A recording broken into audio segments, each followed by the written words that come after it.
পারমাণবিক বোমা তৈরির জন্য ইরান আগামী কয়েক মাসের ভেতরেই আবার ইউরেনিয়াম সমৃদ্ধকরণ শুরু করতে পারবে বলে সতর্ক করেছেন জাতিসংঘের সংস্থা IAEA-র প্রধান রাফায়েল গ্রসি। রবিবার CBS নিউজকে তিনি জানান, 21 জুনের বিমান হামলায় তেহরানের পারমাণবিক সক্ষমতা সম্পূর্ণ ধ্বংস হয়নি।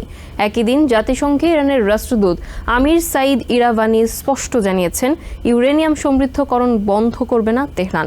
তবে ইসরায়েলের প্রধানমন্ত্রী বেঞ্জামিন নেতানিয়াহু দাবি করেছেন, ইরানের পারমাণবিক সক্ষমতা ধ্বংস হয় অস্তিত্বের সংকট কাটিয়ে উঠেছে তেল আভিভ।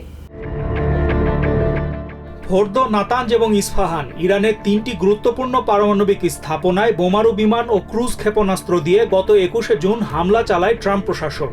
হামলা শেষে এক সংবাদ সম্মেলনে প্রেসিডেন্ট ডোনাল্ড ট্রাম্প দাবি করেন, তেহরানের পারমাণবিক সক্ষমতা সম্পূর্ণ ধ্বংস হয়ে গেছে। তবে পরবর্তীতে ফাঁস হয়ে যাওয়া গোয়েন্দা তথ্যের সাথে ট্রাম্পের দাবি না মেলায় বিষয়টি নিয়ে একরকম ধোঁয়াশা তৈরি হয়।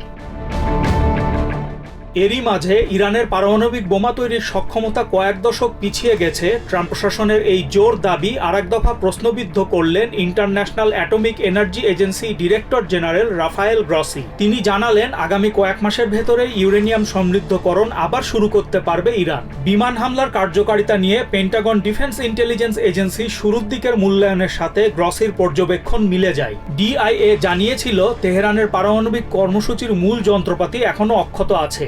এ প্রসঙ্গে IAEA চিফ বলেন, ইরানের 3টি স্থাপনায় ক্ষয়ক্ষতির মাত্রা মারাত্মক হলেও সবকিছু ধ্বংস হয়ে যায়নি।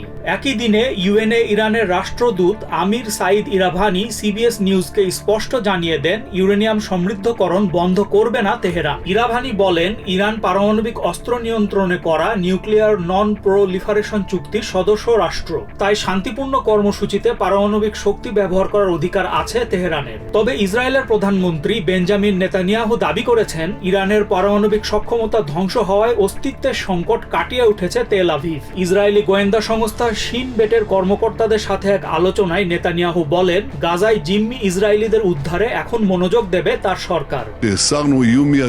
ইরানের পারমাণবিক কর্মসূচি আমাদের জন্য অস্তিত্বের সংকট তৈরি করেছিল, কিন্তু আমরা এই সংকট সফলতার সাথে নিরসন করেছি। তেহরানের কৌশলগত সুবিধা ধ্বংস হয়ে গেছে, এজন্য আমাদের গোয়েন্দা সংস্থার কর্মকর্তাদের অভিনন্দন জানাই। Cyrus Rahman, TVN 24 news desk.